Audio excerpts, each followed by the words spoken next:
Kidnapping in Nigeria has moved from being a rare tragedy to a painful routine. What once shocked the nation now barely holds attention for more than a few days. Another family cries. Another ransom is demanded. Another promise is made. Then life moves on until it happens again. The question is no longer whether kidnappings will happen, but where and to whom next. Each time a kidnapping occurs, the government responds in familiar ways. Soldiers employed. Security checkpoints increase. Officials issue strong statements condemning the act and assuring citizens that everything possible is being done. Committees are formed. Investigations are announced.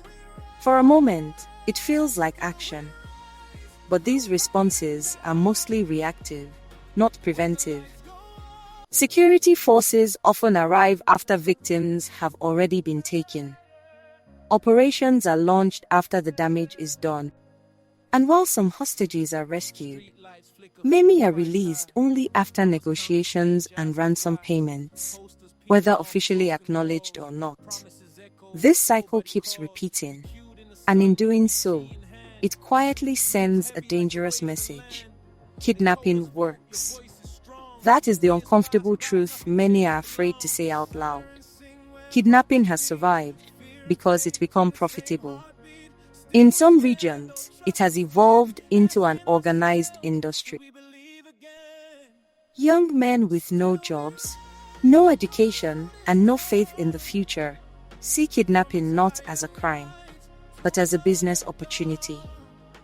When poverty meets weak law enforcement, crime becomes a career path. Yet, poverty alone does not explain the scale of the problem. There is also the issue of weak intelligence systems. Nigeria has manpower, but lacks strong coordination, modern surveillance, and reliable community-based intelligence. Many kidnappers operate with deep knowledge of local terrain, movement patterns, and even victims' routines. In some cases, information leaks come from within communities, or worse, from within security structures themselves. This is where corruption quietly undermines everything.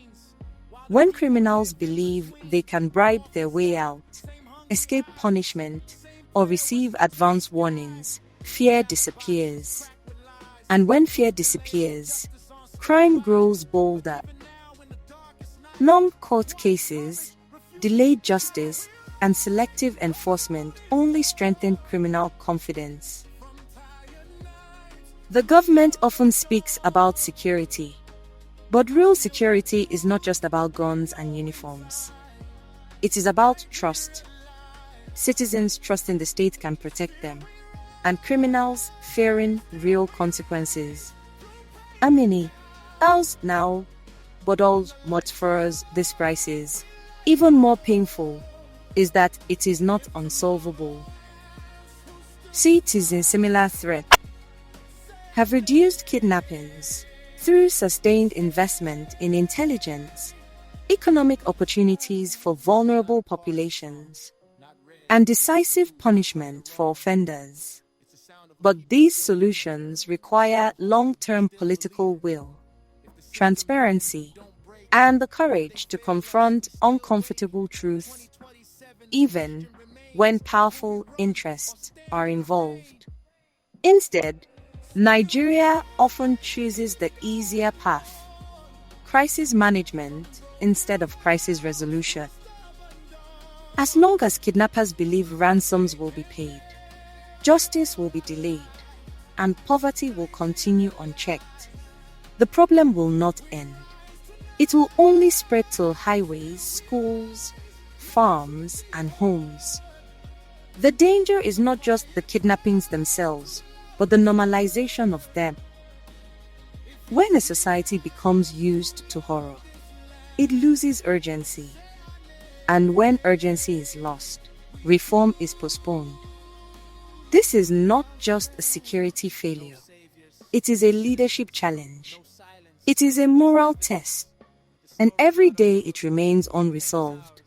Ordinary citizens pay the price. Fear, trauma, and sometimes their lives. Like this video, subscribe, and share it.